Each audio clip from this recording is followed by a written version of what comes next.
The story starts with our couple on their honeymoon, but our female lead can't believe this is happening. This must be a nightmare. How could she be married to this guy? She hates him. He is her enemy. How did this happen? We go back to a year before this.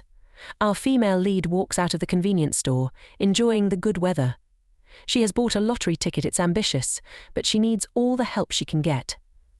She has many debts: her mum's medical bills, her dad's debt, and her little brother's college fund. It's a lot of money she doesn't have. A man in a hat and mask approaches her, breaking her out of her daze. He warns her that her younger brother could be in trouble. This interaction scares her, and she runs away. Even though she ran, she is late for work. She is the best therapist there is. Her clients love her services. She's so good at her job that she even notices if her clients have any other ailments. She's very attentive. After finishing with her client, she goes to meet her colleagues in the break room. They are complaining about how hard work is and how they just want to quit. Our female lead doesn't agree. She thinks they should work hard while they are young so that when they're old, they can relax. As she begins to walk away, her phone starts ringing. She picks it up. We hear the person on the other side say that her younger brother has gotten into a traffic accident.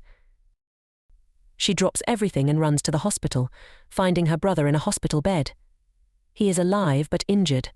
We find out Junga, her younger brother, didn't sleep last night because he was applying for scholarships all night, so he fell asleep behind the wheel and crashed into someone else. He apologizes for causing more problems. She tries to comfort Junga, saying she will pay for the damages and fix everything.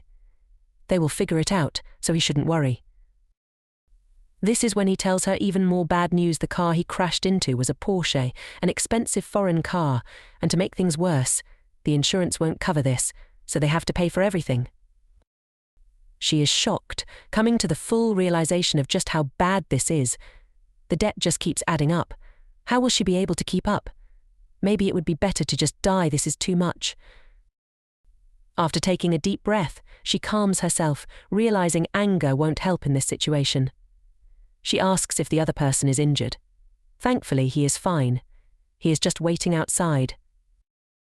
She walks outside, trying to find the other person so she can talk to him about paying him back. At least he is unharmed, but this is still not good.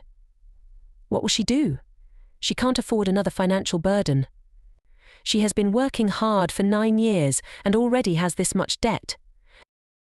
Then, we see a man in the shadows approach her, saying, "Finally, I found you. They know each other already. Who is this man?"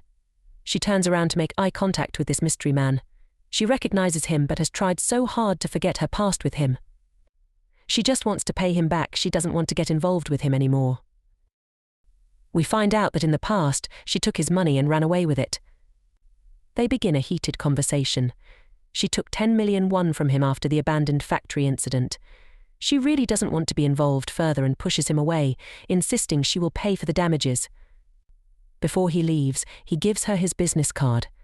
It's so sharp that it causes her to get a paper cut. Later that day, she contemplates everything that just happened. Will she really be able to pay him back? She already owes the 10 million she took when she was younger, and now she has to cover the car repairs. Just how will she do it? This guy, whom she never wanted to meet again, is a CEO and very accomplished. A super rich, handsome chaebol, he has it all. We go back to when they were younger.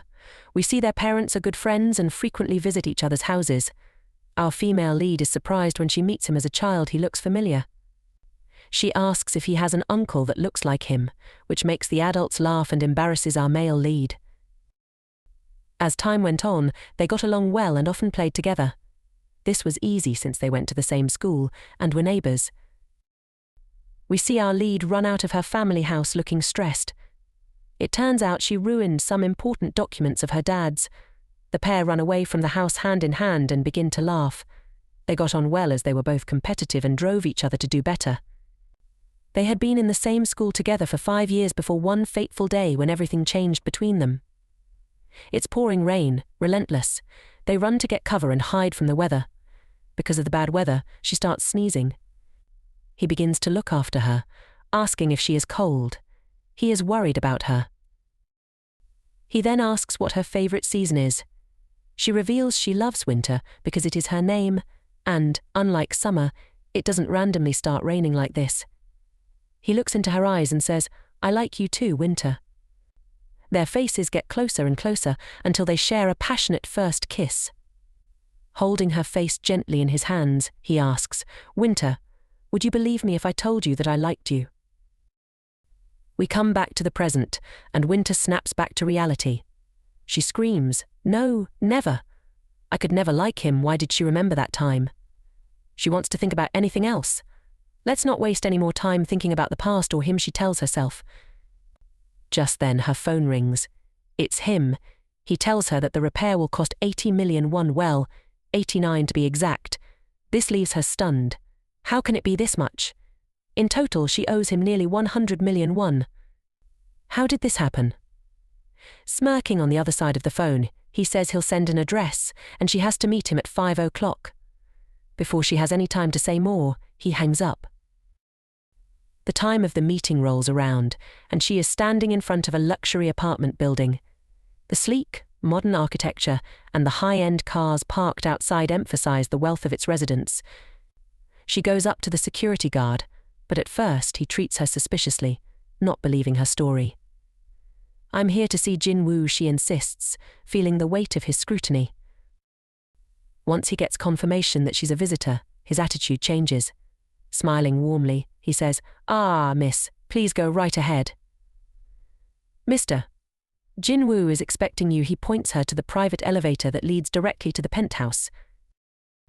She knocks on the door, her heart pounding, already anxious about the conversation that is to come. The doors open to reveal a stunning view. He answers the door. He's half-dressed, which takes her completely off guard. His chiseled chest and relaxed demeanor make her blush.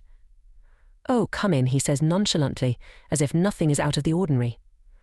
He doesn't see the problem with this. He lives alone.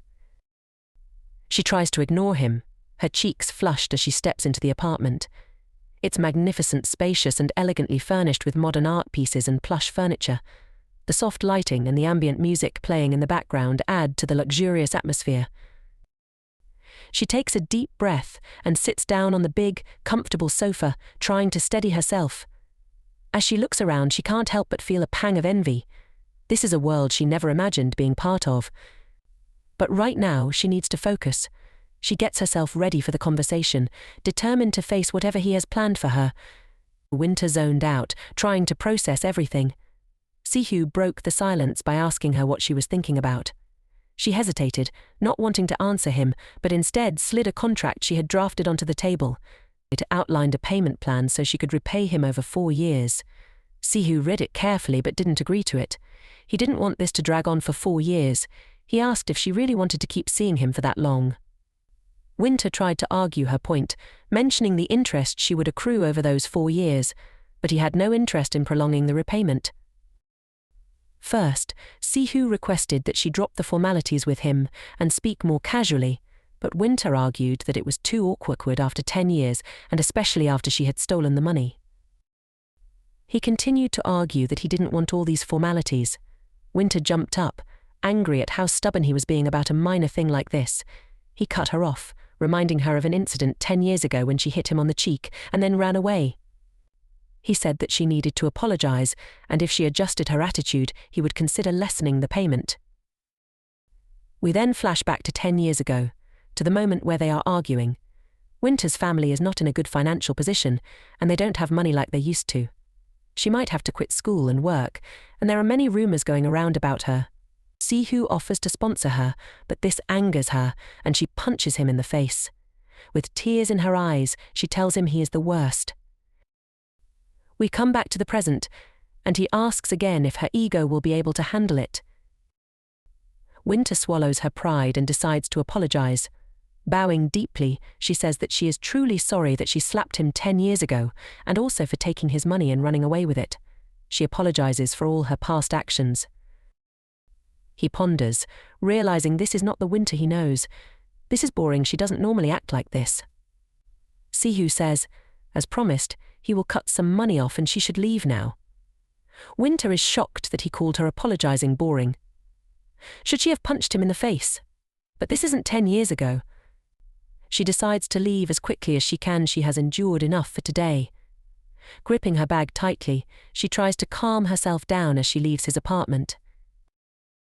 Before she can get out, Sihu says one more thing, that she should be saying thank you to him as he cut off money for her, and she should be thankful.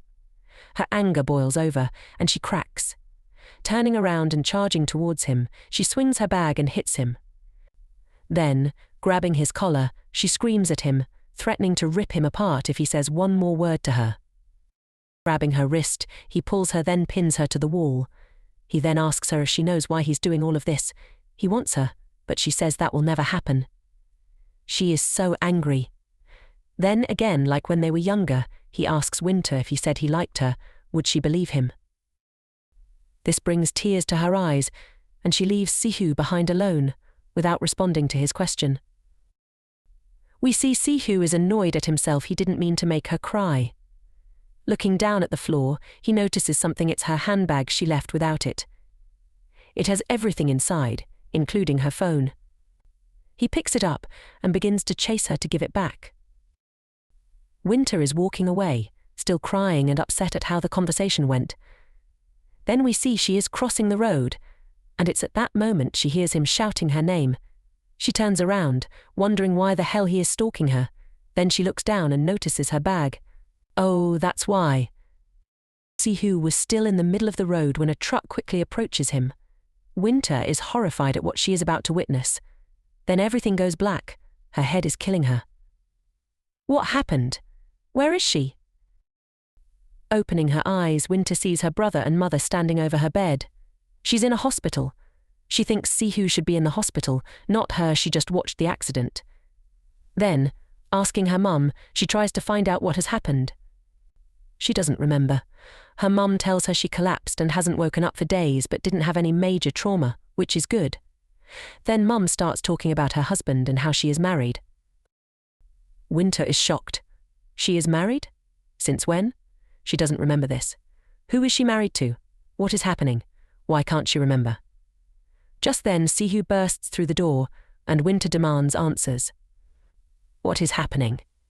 How is he fine? And when did she get married? Before she gets any answers, Sihu hugs her tightly, so relieved she is okay. She asks to be released from his tight embrace. It's then that he asks, honey, are you not feeling okay? All the blood drains from her face. What is happening? Why is she his honey? The doctor then informs Winter that due to the car accident she was in, and because she hit her head, it seems she's lost around about a year of her memory. She has retrograde amnesia. Winter is shocked. How did this happen? Her mum asks if this is permanent or not. The doctor says that sadly they don't know, but sometimes it can be temporary, and memories can come back. Winter is still in shock. Is she in a drama? This doesn't happen in real life. Has she really forgotten a whole year of her life? The doctor further explains that sometimes memories come back gradually or all at once, but this is not very common. Apart from the memory loss and a couple of bruises, she is absolutely fine, so the doctor is happy to discharge her as this won't affect her everyday life. Winter's mom is very thankful to the doctor. At least this is some good news. Sihu grabs her shoulder, asking if she is all right. He is hopeful that all her memories will come back to her soon, and that she shouldn't worry about it. Winter is still too stunned to speak. Her mum will do the discharge paperwork, so she just needs to rest and get ready to go home. As she sits in the waiting room, waiting for her discharge papers, there are so many thoughts flying around in her head. She still can't wrap her head around all of this. It seems crazy. She was 28 yesterday, and now she is nearly 30 and married. How did this happen? Seeing the worry on Winter's face, Sihu tries to comfort his wife and goes to hold her hand, but she snatches hers away. How did this happen? Why would she marry the man she hates the most? All this doesn't discourage Sihu. He looks at her lovingly, sad that she doesn't remember but still happy that he is her husband. She asks him why they got married, and he just replies it's obvious, because we love each other. He goes on to explain that a year ago, their paths crossed again, then they got to know each other, began dating, and eventually married. To remove some of the suspicion, he shows her a collection of photos of their time together as a couple. The picture of them on their wedding day, they seem so happy and in love. She can't understand how this is real. Sihu goes on to say how much they loved each other, and that even if she doesn't regain her memories eventually, he is sure she will fall in love with him all over again, like the first time, and reminds her that he loves her. Now, they are outside the hospital, getting ready to go into the car, but her mum is still so worried about her. She knows Sihu, her loving husband, will take care of her, no doubt, but tells them to call if there are any problems. Her mum also goes on to comfort Sihu, knowing he too must be confused, but assures him that she'll be okay soon. Before the couple goes home, Sihu makes a quick call, telling someone to rearrange the house so that everything is in the main bedroom by the time they get back. He then joins Winter in the car, and she is still lost in thought. How does he love her? He was so cruel in the past. As they start driving home, Winter falls asleep and dreams about the confession from 12 years ago. Would things have been different if she accepted his feelings back then?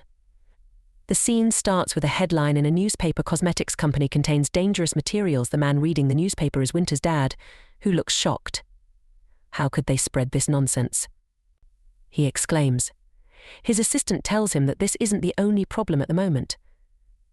The supplier has also stopped giving us materials, and we can't afford the same materials from other companies. Winter's dad is even more shocked. His company is on the verge of collapse overnight, but one man came to the rescue: Sihu's dad, the chairman of another company. They merged the two companies together. Winter's dad looks so grateful. We later see a scene where Sihu's dad slides an envelope to Winter's dad. He opens it and sees the contents. It's a recommendation for him to resign. Even though they're friends, Sihu's dad explains that they can't keep him in the company. You're ruining the company's reputation, he says, suggesting Winter's dad resign to maintain his dignity instead of being fired. The company received reports that Winter's dad took bribes from suppliers, so they have to let him go. Winter's dad exclaims that he didn't do it. It's impossible. Even though Sihu's dad might believe in his innocence, he isn't the only one making these decisions. The decision is final: they want him to leave the company. Winter's dad refuses to resign, staying until the end and defending his innocence. However, due to the large fines he had to pay, he ended up in prison, where his illness worsened and he inevitably passed away. We see Winter and her little brother staring at their father's portrait. Their mother is collapsed on the floor, struck by grief, unable to grasp what has happened. She doesn't understand how her family can continue without her husband. Winter's little brother Paul, dressed in his mourning clothes, asks, will we ever see Dad again? All Winter can do is comfort him, telling him sadly that they won't be able to see him again. Embracing him, she admits she doesn't know what to do. She is miserable but can't even cry. Then the rumors began. People say her family went bankrupt and that she works at a bar to support them. Girls in the school corridor joke about this as Winter walks past. She smells like a beggar, they say. Winter fights back. The only thing that smells bad is the odor coming from your mouth, because all you're saying is garbage. They get into a heated argument, throwing insults back and forth. The girls decide to leave but barge past her, hitting her shoulder and causing her to drop her books. She looks down, trying not to lose her composure. She can't worry about these unintelligent children who start rumors for fun. Someone walks toward her, and she looks up. It's him, Sihu. He looks down at her as she collects her books, not helping, just telling her to move because she's in the way. She quickly picks up her books and runs down the corridor, not crying but deeply hurt. The person who said he loved her is now insulting her. She feels so alone, crouching on the floor, hugging her books tightly. She understands why everyone else turned their backs on her but never thought he would too. He was the son of the man who led her dad to his death, the coward who pretended not to know the person he said he loved when the situation changed. We return to the present, where she is sitting in the car, thinking it's impossible for her to marry him. She doesn't even understand how this family is in the first place. Sihu speaks. Did you wake up? We have arrived. Winter asks, where are we? He simply replies, it's our house. We're newlyweds. Winter is shocked, too stunned to speak. It seems she forgot they were newlyweds. As they walk into the grand home, Winter is shocked. She can't believe she lives here and wonders why he is speaking so formally. We are a couple, even married, Sihu says, trying to lighten the mood. Winter, still stressed, can't believe they live together. Sihu explains that this is the house they moved into after they got married. At the moment, this house might feel unfamiliar to you, but I hope it will bring back your memories quickly. Winter bites her lip. Is this not good enough? Maybe we should find a new place, Sihu suggests. This is not what I meant, she mutters, starting to pull at her hair. She had thought she was going back to her mum's house. Images of her and Sihu doing newlywed things like feeding each other and kissing flood her mind, and she is mortified. How can I be a newlywed with him? Seeing her face, Sihu asks, what are you imagining? He reassures her that he won't pressure her to do anything. Still, she feels uncomfortable with his friendliness. The man in her memories is not this kind. He offers to give her a tour and show her where their room is.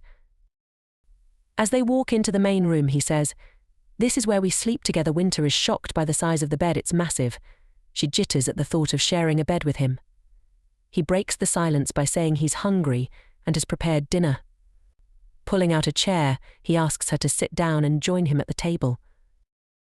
In silence, Winter just stares at him until he says, ask any questions you may have. She hesitates but finally asks, what happened to the 100 million won I owed you a year ago? Sihu simply says, debt between spouses. The debt disappeared when we started dating. She looks stunned. When did we start dating? And when did we get married? We started dating in March. It's been 7 months now, he replies. Why did we get married so quickly, she asks. He smiles. We were just so in love. Is there anything more important than that? Winter remembers the strained relationship between their families. I believed your parents would be against it after the incident years ago. At first, they weren't for it, but they came around. Since I didn't want to run the business anyway, it didn't matter too much. My younger brother will take the line of succession, he explains. Winter asks, does your family still hate me? Sihu sighs. They're not the best of friends, but all that matters is our great love for each other. This makes her choke on her drink, and she spits it out. Sihu, worried, comes over to help her, bringing her a napkin. Are you okay, honey? She continues to cough but tells him that she's fine, noticing his genuine concern. She doesn't know if she can get used to this. Before they head to bed, she asks, what room should I sleep in? He simply says, the room I showed you, the main bedroom. Are we going to sleep together, she asks, shocked. He grabs her hand and asks, are you wanting to sleep separately? We are married after all. We should sleep in the same bed. He kisses her hand. She still doesn't want to believe it and says, this is nonsense. Sihu starts laughing. I'm only joking. I promised not to do anything to make you uncomfortable. You can use the room adjacent to the main bedroom. It's a guest room I prepared in advance. I thought this might happen. He tells her to go rest and that he'll clean up. He sends her off by wishing her a good night. This makes her blush, and she hurries into her room. Exhausted, she jumps into bed, thinking to herself that, although she doesn't remember this bed or house, so much has happened in 1 year. She has so many thoughts she thinks her head will explode. An extreme wave of fatigue hits her, and she falls asleep. The next morning, light pours through the break in the curtains. She can't believe it's already morning. Opening her eyes, she is shocked to see Sihu in front of her. He asks if she slept well and if she needs any help showering. She doesn't know what to say. When she comes to her senses, she screams and jumps off the bed. Please remember to like and subscribe and comment what you want to see next.